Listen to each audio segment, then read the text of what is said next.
What's going on, guys? This is 6C, and today I have a video of the Black Records of Cold Steel 3. It's been a few months since I talk about Cold Steel 3 ever since I finished it, but today I'm gonna do a little breakdown of the Black Records. I did one of this for Cold Steel 2 Black Records. I'm gonna leave the link to that in the doobly-doo below, aka description below. If you guys want to see me breaking it down, because it's very complicated to understand, and I did my best to break it down, so I'm gonna do the same thing on this video. Now, the game hasn't been released in English yet. No new update as of I'm making this video when it's coming out. So everything that I'm going to be reading to you guys has been hand translated by Guan and Alician, if I'm not mistaken. So a huge shout out to them. They being the MVPs as usual when I'm making this video, guys. So make sure to say thank you to them on the Twitter. Now let's get on with this. So there are about 7 Black Records on Cold Steel 3 compared to in Cold Steel 2. In Cold Steel 2 there was 5. In this game, in Cold Steel 3 there's 7 of them. So let's go through one of them. Each one of them here. I'm gonna start reading them. And if there's something interesting, I'm just gonna try to explain it, but most of the time I think it's just self-explanatory. Alright, so the first one is Foundation of the Imperial Capital, the Land of Beginnings.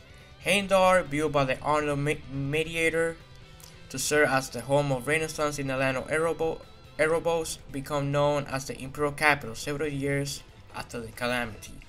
The populace suffered from distress and poverty, longed for a permanent and local leader. As a result, the first honor recognized as the mediator, oh my god, that word is killing me, from the second Holy Beast, and his bloodline were requested as the leader of hereditary, there we go, succession, and he was set up as emperor. Officials of the Central Church were dispatched from the land of Materia to support and acknowledge the new order. They introduced a new form to interact with the goddess in the form of faith to the children of man who had lost their emotional pillar after the Great Collapse. And at the same time, they acknowledged the legitimacy of leaders throughout the continent to strengthen the social infrastructure for after the Renaissance.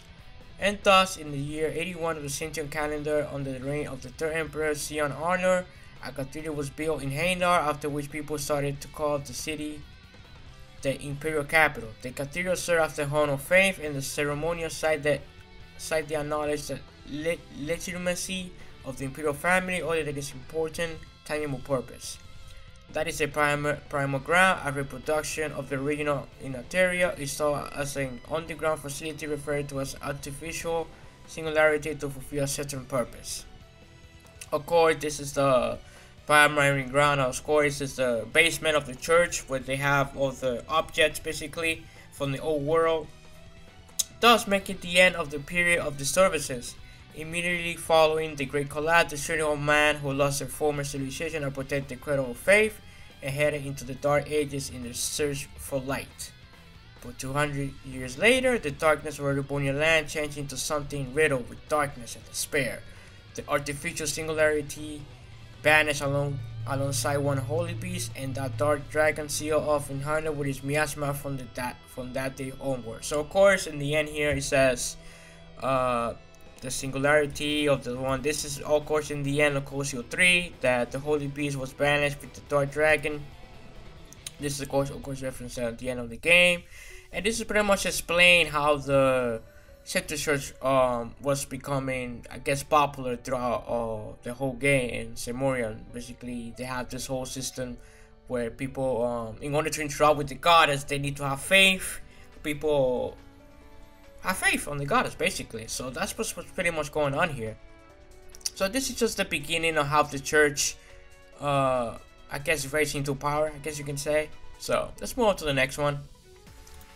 Oh my god! Oh, see, this is the Magic Golems one. This is basically how the Magic Knights became to be. So it says here, the empire regained its stability with the appearance of powerful families. The country slowly took the form of territory. The powerful family were recognized as novelty by the emperor, gradually leading to competitions and small-scale conflict between the family to expand their territories. Amid this conflict, enormous knights similar to the vermilion ones summoned by Emperor Hector started to appear throughout the land and were used during this conflict. Of course, the Magic Knight, they usually show up out of nowhere So that's what's happening here. They, the Azure, Palatine, Ash and Silver and Gold one, brought forth overwhelming powers, far beyond what the powerful family once had during their early Dark Ages, capable of oppressing soldiers is a new standard of warfare.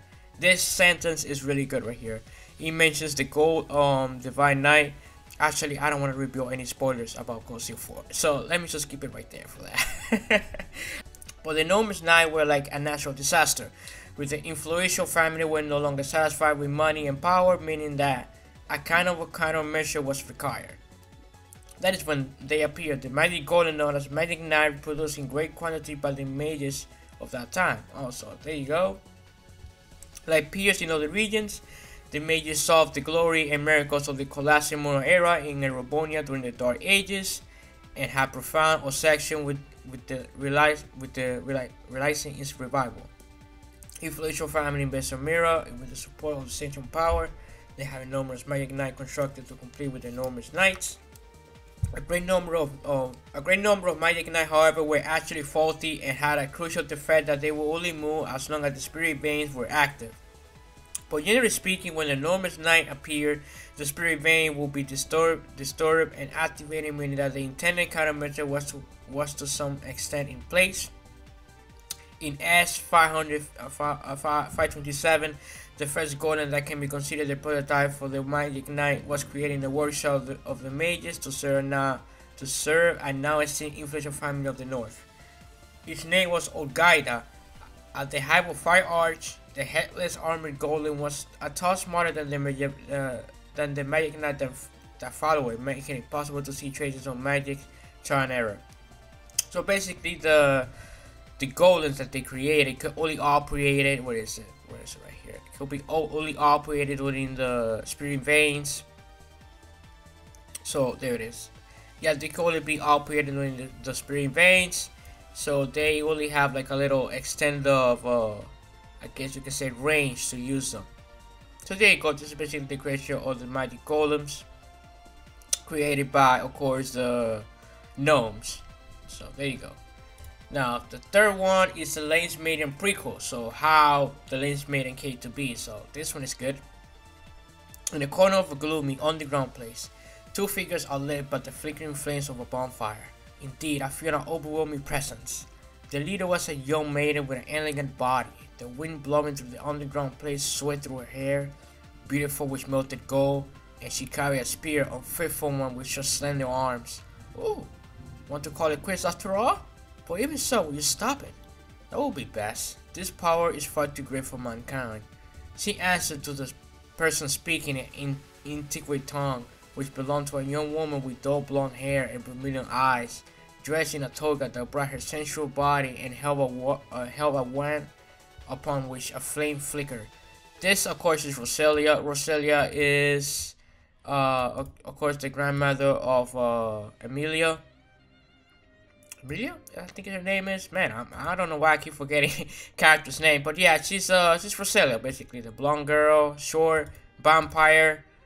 She lives for 100 years. This is her. The maiden shakes her head and asks the woman to open the door before her eyes. A symbol resembling a helix work cross was graved into the door.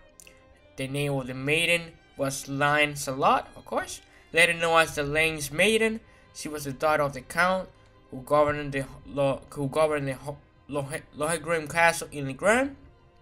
Growing up in Legrand, home of martial arts, she was able to demonstrate her natural talents from a young age onward and become skilled enough to best the sword of the castle at the age of 15.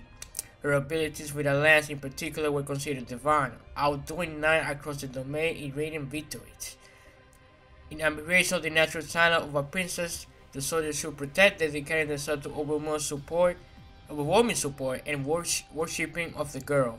When the girl was 16, she heard that voice. While dignified and composed somewhere, the voice sounded cold. That boy whispered to Nain the mission she should carry out and the fate she should accept, invited her to something. The voice worried Nain that she only had heard it, but before long, a mysterious woman introduced herself as a witch appeared. The witch informed her that the voice belongs to a certain being sealed away beneath the castle and that he wanted Nain for his owner. Of course, the voice they're talking about is Silver Divine Knight. And if his owner, there was a overwhelming assistance to be obtained, but in the end, the great power will come with the risk of bringing about ruination. This is a weird translation. I guess it means here of destruction or or devastation. It could bring devastation. I guess that would be another word for that. But Lien, still worried and hesitant, decided to take the trial and face Daphne, so that it could no longer be snatched away by the influential family for their internal struggle. Also, she will have a trump card in ending the ongoing war. So yeah, she decided to do it so no other family could, I guess, take ownership of that particular divine knight or power, or she could use it in a war that could go on or that could happen in the future. The witch was surprised when she heard her answer, but she acknowledged Lion's selfishness and finally offered to cooperate. So yeah, Roselia basically helped her, of course, tossed the door open, and the Maiden of the Lance and the Witch of the Blade challenged the trial. 5 years later, the death of the Emperor marks the start of the War of the Lion, said to be the largest civil war in the history of the Rebellion, of course. And the rest is just history, like I said in Cold Steel 2, Black Ops, Black Records, Dead. And the war happened, the War of the Lions. So yeah, kind of cool that this Black Record tells you a little bit more of Lancelot and how Roselia helped her pass the trial to become an awakener, I guess. So let's move on. This is the third book. Move on to the fourth one. Dreichels and Lionheart sequel. Okay, let's see what happened here. Excuse me, you can go now. Acknowledge. If something is the matter, please let me know. As the young head butler takes a bowl and leaves the room, he softly sighed as he lays down back on the bed. He was old and sick, but his strained body showed no signs of waning. In fact, he would look healthy to the majority of people. Still, he was certainly aging, growing weaker, and felt his death around the corner. He is the 73rd emperor at the age of 70.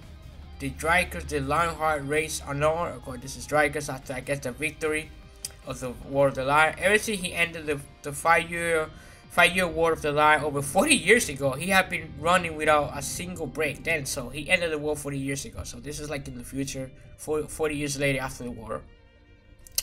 Following his enthronement after the war, he dedicated himself to the construction of the empire with his befriended retainer, but regretted being away from his friend for North or the Wish. There's nothing to regret. No need to worry about the children. Of course, no need to worry about the children. And look what's happening right now in Cold Steel. The empress he married also wished for him to give up on those thoughts. She was the daughter of a marquis who had, until his assassination, supported him during the war. Wait, assassination? So he was killed? So this is actually a good thread right here. It says in the end of War of the Lion that he passed away, if I'm not mistaken. I think that's the word they use. He passed away, but he was assassinated. So there you go. Supported him during the war. She was like a much younger sister to him, moved by his earnest dedication, who he accepted as his empress, and bore him two sons and 2 daughters. Oh damn, that's a huge family there. The empress died a number of years earlier, but he was convinced that his sons and daughter would successfully bear the future of the empire, which was revitalized and healthy once again, raising the next generation. Witnessing the growth of the Roland Bander's orphaned son, his best friend and most loyal retainer who lost his life shielded him, filled him with great satisfaction. He was like another son to Dreichels, flourishing primarily as guardian and martial arts instructor, while serving as an important military office. And then there was Thor's Military Academy. About 20 years earlier, he had founded the Classes Military Academy he has discussed with others, which brought forth many excellent graduates. He, too, will be surprised when he remembered his companion in arms, who he parted with for a tender slumber after the war ended. He brought a smile to his face. The Military Academy was exactly where he had found him, and where he had put him back to rest. I suppose my life was not without merit after all. But until the god assessed me, I had to withstand that there. Soonerly, so yeah, he says here, right there, let me repeat that. But until the goddess assessed me, I had to withstand that there. So he's saying that until the goddess, he's saying until he passes away, he's gonna leave, I guess, the Baltimore seal away, I guess. Suddenly he looks in the corner of the room indifferently. There, a crouch, difficult to describe darkness. Like every day, it repeats itself in a stoic manner, pitiful as if to request, furiously, as if to threaten. Man, that word is fucking killing me. Silently, as if to become, it knew him. Since that day 40 years ago when he succeeded the throne, fortunately my Shutdown will not be haunted. It will not be haunted. And today, once again, the time has come of absolutely endurable despair and grief that he had not been the man with the heart of a lion. Dreichels? With that boy like a nostalgic, too nostalgic belle appeared that person with her wavy, melted blonde hair. Also, this is when Roselia shows up for whatever reason. Also, let me look something here. So he did not get assassinated. Hold on here. I read that wrong. Put him in the war. Yeah, he says he was assassinated. So he was assassinated by Roselia? Is that what is implying here? So he was assassinated. I read that right. He was the daughter of the Marcus to his assassination, supported him in the war. Yeah. So he was assassinated. He was weak. You know, he was like, oh, you know, my children are not gonna be haunted, my descendants or whatever, and then he heard the voice of Roselia, which sounded nostalgic. So chances are that she assassinated Dreichels?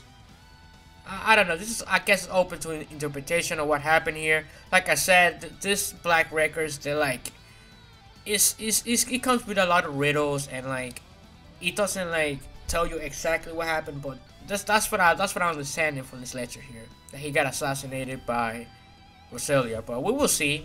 I guess this could be revealed on Coliseum 4, so I don't want to jump the gun yet on this. So let's move on. The Salt Pair. The Salt Pair is where Joshua, the Faceless guy comes from. The Enforcer, Faceless. Well, he was actually an Anguish, not an Enforcer. But anyway, it was July 1st, as 1178, 5:45 a.m. when that great catastrophe hit the former Principality of Northumbria, north of the empire in the northern region of Semoria. An enormous wild pair touching the clouds suddenly appeared in the circles of the old capital of Aliask and overwhelmed the majority of the country in the blink of an eye. The pillar was neither snow or water but salt. The salt coming from the pillar covered the cities, hills, fields, and rivers alike, and the majority of the population was forced to take refuge in the southern regions. This calamity's damage was so great that approximately 1/8 of the Principality population instantly fell victim. Including secondary damage, the death toll ultimately increased to 1/3 of the population. Damn, the Salt Pail event was crazy. Immediately after this unusual catastrophe took place, the Sunday Church responded with guidance to shelters, relief, and medical treatment, followed by the Bracers Guild plan to dispatch hundreds of bracers. Soon thereafter, relief groups from the Empire, Principality of Remiferia, Jurai City State, Liberian Kingdom, and Kaval Republic arrived. So yeah, basically the whole Semoria worked to deal with this catastrophe with the Salt Pair. Interesting. The ruler at the time, Prince Balmont, had already fled the country to the nearby nation of Remiferia, so he's homegoing. He was welcomed by insurrection of the enraged populace. So yeah, of course, everybody was angry at how, you know, how this stuff was being dealt with the situation. The insurrections ultimately led to a group d'état of the Principality army, after which the Principality fell into having reborn as an autonomous democratic state. So of course there was an army basically. There's a war between their own army. The Roman Empire, bordering all its northern border, took a autonomous response regarding the incident. First, it did not acknowledge a single touch of the democratization following the Principality coup d'etat. Second, the extreme poverty of the autonomous state forced the former Principality army to form the largest Jagger corps of the continent, the Northern Jaggers. And Jaggers move around the more let me read that again. The Jaggers move around the more remote regions of the empire and through scratches with the novelty and developing businesses. They obtained Centurion gemstones and all the resources. So this is how basically the Northern Jaegers came to be. They were basically army guys, and they just overthrow their own people. I guess the reformation of an enormous Jaeger corps, highly skilled and capable of large-scale operation and proxy war, seemed to be the best approach. One might say, ironically, that this way Northumbria was saved from poverty by a considerable amount of mirror from Erebonia. And 27 years after that calamity, the Northern campaign led to the merger of Northumbria in the empire. Equally ironical, the gradual improvement of the perpetual state of poverty can be seen as a result of the enormous investment of Erebonia. It was all caused by the salt pair.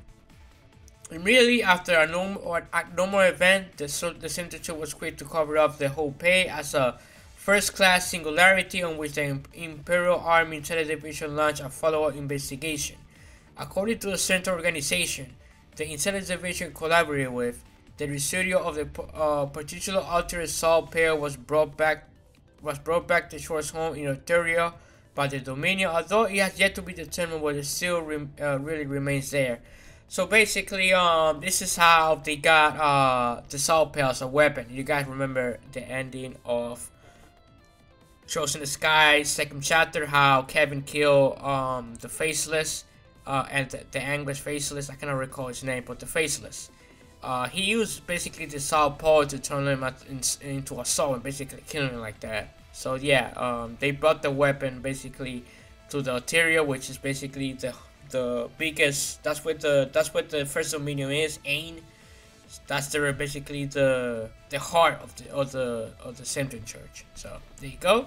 That's the story of the salt pair. The salt pair created a lot of conflict between Erebonia, their own people. So yeah, a lot of happened. So I hope they talk more about this in Ghost 4. Because this situation, this conflict impact a lot on the story. So let's move on. We're almost there. We're almost finishing here. Oval Shutdown phenomenon. In February S1203, in the southernmost part of the Sutherland Province, in the vicinity of Pond and the Tito's Gate, an Oval Shutdown phenomenon happened. Of course, Oval Shutdown phenomenon is of course what you guys played. Shows in the Sky, second chapter. Basically, what happened in that game, basically. So around this midwinter period, which happened to be let me read that again. Around this midwinter period, which happened to be milder than the average winter, all orbital devices such as lightning communications and heaters suddenly stopped working. For a week, the inhabitant of the spinning town Palm shivered through the cold and darkness and sought support from now Providence Army of Sutherland. A floating city that had suddenly appeared above Validia Lake in the southern neighboring nation of Laverne was seen as the cause. Yup. Measuring a height of 5,000 arc and width of 3,000 arc, the ancient city of the Simonial era displayed its transcendental power by absorbing overall power from almost the entire of Laverne. Its reign extended to even the southern regions of Erebonia, causing a shutdown of over technology there. 3 days after the phenomenal occurrence, the 3rd Armored Division from Dreichels Fortress arrived in Pond to shelter the citizens and to move on to Tito's Gate at the border. So this is basically explaining a little bit of what happened in Erebonia when this city was called, when the city showed up. But it's the floating city, I guess. The 3rd Armored Division was in the position of a great number of steam tanks. Of course, this is what happened in second chapter. They were remodeled tanks for which old tanks that were no longer used on the front line were equipped with an external steam-powered combustion engine that did not have to rely on orbital energy. Similarly, their main armament did not consist of orbital but old-fashioned cannons, which were harder to operate but sufficiently practical in use.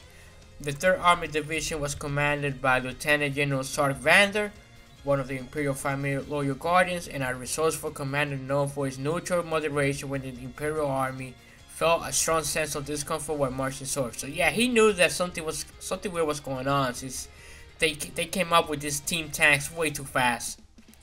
protecting citizens of the affected southern regions and spearheading the restoration in the highly disordered Laverne.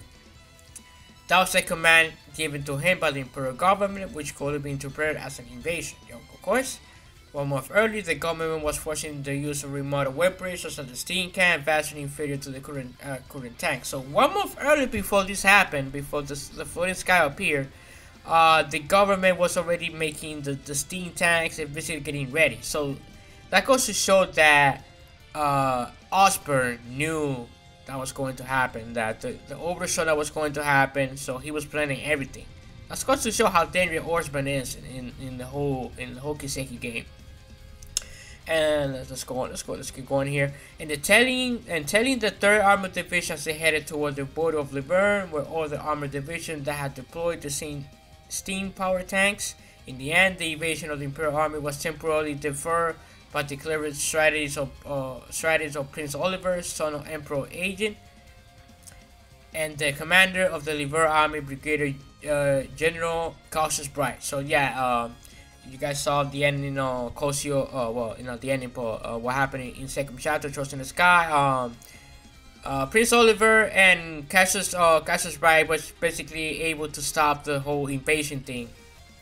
The high-speed cruiser Arcee headed toward the floating city to stop its mechanics and restore the overall functionality in the southern region, leaving one wonder whether the tension between the Empire and Laverne had come to an end. For some officials, it was immediately clear that the Faceless, of course Faceless, one of the society anguishes and seen as the instigator of the strange occurrence, had been collaborating to some kind of factor with the Imperial Army Intelligence Division. Of course, yep, we know this. In addition, the self-controlled small weapon used by the Faceless have been referred to as combat shells. So yeah, the weapon that Faceless was using, the small weapons that we fought in second chapter, are combat shells. And the combat shells, you guys know what the combat shells, we fought those as well in Cosio 1 when in school, when Sarah was training us. We used the combat shell, so they were using the same technology that Faceless was using. So that goes to show that Osborn was involved in all of this. He was involved, he knew that this was going to happen over the phenomenon, and shit was about to happen. Shit was about to go his way, basically. Alright, let's move on to the last black record here, the beginning of the Twilight. So, let me read all of this first, and then I'm gonna try to break it down each sentence, what I think they mean, because this is probably the hardest to interpret, the hardest to break down. So let me just read all of it, and then let's talk about it. The interstate between the blaze and the earth. In the wavering darkness, the end of the story begins. 1 is the rivalry between 2 great gods. 2 is the fusion of the blaze and the earth, and the creation of the 7 shells. 3 is the foundation of the Millennial City and the resection of the crow. 4th is the death of the Holy Beast and the calamity of the Dark Dragon. 5th is the recapture of the capital and the Cursed Crimson. 6th is the war among the lions and the sacrifice of the saint. 7th is the manifestation of the Northern Pale and the wanton child. 8 is the sacrifice village in the 100 day. I think it's supposed to say 100. Is this even a word? 100? Yeah, this is a misspell. This probably should say 100. And the 100-day foreign campaign, which is basically the War of the Lions. Nymph is a manifestation of the Eastern Azorius tree and the Infernal Castle. And thus, the wishes of 1,000 years have been fulfilled. When the offering makes the old blood flow, the path to the Graw or arrow shall be open. When the sword of war ends, slays the defiled holy beast, and the crow be filled with that blood, the great Twilight will commence. So let me summarize this real quick. So this is how the Twilight gets created. All this sequence of events needs to happen first before the great Twilight happens. So let me go over again the beginning. 1 is the rival between 2 great gods. This could reference the goddess, basically, which we don't know who the god. Basically, the goddess is Adius, and I'm thinking the Grandmaster could be a goddess, but I'm not really sure about that. This one is like really open to interpretation. I really cannot tell you what it really means, so I'll let you guys know in the comment section what you guys think this means. So I'm gonna leave it open. is the similar reference. It says here, to the future of the blaze and the earth and the creation of the 7 shells. Of course, this is, you play Cosio 3, you probably understand this a little bit more. If you fuse these two, the two holy treasures, and the 7 creation of the 7 shell, this is the 7 divine knights basically. This needs to happen basically, and the creation of the 7 shells, which is the 7 divine knight. The third one is the foundation of the Million City and the recession of the Crow. The recession of the Crow basically is a Central Church. At the foundation of Million City, I believe is the Rebonia city, but I'm not really showing this. So the fourth one, the death of the Holy Beast and the calamity of the Dark Dragon. This, what was it? I believe when the Holy Beast was basically banished with the Calamity Dragon. So that's like the fourth step. This one, oh, okay, no, we're not there yet. Let's move to the next one. The recapture of the capital and the Course Crimson. So what this is, actually, I take this back. This is during the War of the Lion when they defeat the Holy Beast, and then he poisoned the Dark Dragon, and the Dark Dragon went berserk. And then this is when they recapture the capital, and they try to defeat the Cursed Crimson, you know, the Vermilion Knight. I guess this is what it means. I believe so. Now the sixth one, like I said, this is probably the hardest one to understand, the Heart of Black Records, because it's kind of like, it's so vague of what it tells you with the information, but I think you can just make sense of it a little bit. 6 is the War Among the Lions and the Sacrifice of the Saint. I think this is basically War Among the Lions. I'm thinking this is the War of the Lions and Sacrifice of the Saint. I'm not really sure what this means, Sacrifice of the Saint, so I cannot really tell you what this means, but there you go. This one right here, I think is probably one of the hardest to understand. Manifestation of the Northern Pale and the Wanton Child. Manifestation of the Northern Pale is, of course, the South Pale. What happened? Basically, the South Pale situation. The Wanton Child. The Wanton Child. This is really fucking open, because the Wanton Child could be the Faceless. The Wanted Child could be the blonde girl from Ano Kiseki, Sono Kiseki. You know, the girl that basically can control time or manipulate time. So again, this is open for interpretation. This is open to interpretation. So I'll let you guys know what you guys think, who you think the Wanted Child is, because like there's a lot of theories going on. The Wanted Child is actually faceless because he comes from the South Pole. He comes from he was affected by it. His family was killed basically. So this could be faceless. This could be someone else. So there you go. 8 is the Sacrifice Village in the 100-day foreign campaign. Okay, so this right here is Hamel, the Sacrifice Village, and this is of course the War of the Alliance, War. I think this is probably the easiest one to understand. So this one right here, what was it that I'm talking about? War Among the Lions. I don't know what this one is, to be honest. I have no idea what this one is. The Sacrifice of the Saint, no idea again. Yeah, the 6th step, I really don't have any. It's probably could be related to Sono Kiseki, Ano Kiseki, now that I think about it, since I haven't played those, so I have no idea about this one. So let's move on. The name Manifestation of the Eastern Asher Tree. And Infernal Castle, of course, this is this right here is Sono Kiseki, Ano Kiseki, with the blue tree. I don't have much of since I haven't played that game, I cannot tell you much about this. But the Infernal Castles, of course, is called CO2. When basically everything went down, and like, so yeah, basically the Infernal Castle with the Vermilion Knight. And those wishes of the 1,000 years have been fulfilled. So I believe all of this took place. All these steps, all these 9 steps took place thousands of years, because I think this right here happened, this just between the blaze and the earth, when the world being done at the end of the story begins. So basically, the incident between the earth and blaze, I think this is when the witches and the gnomes separate. You know, they used to work together, and then they went to separate ways because they didn't agree or something. So this is how basically the cycle gets created. It got created because of them separated them. So, and then the offering makes the old blood flow. The path of the Grawl Emperor shall be open. To be honest, I'm not really sure about this one. Since since I couldn't really understand much of Cosio 3, I cannot tell you much how the Ground Emeralds was open, but this basically tells you how the path to Ground Emeralds gets open. Basically, the last place in the game, how you can get there. So let's move to the last one. This one is straight up explanatory.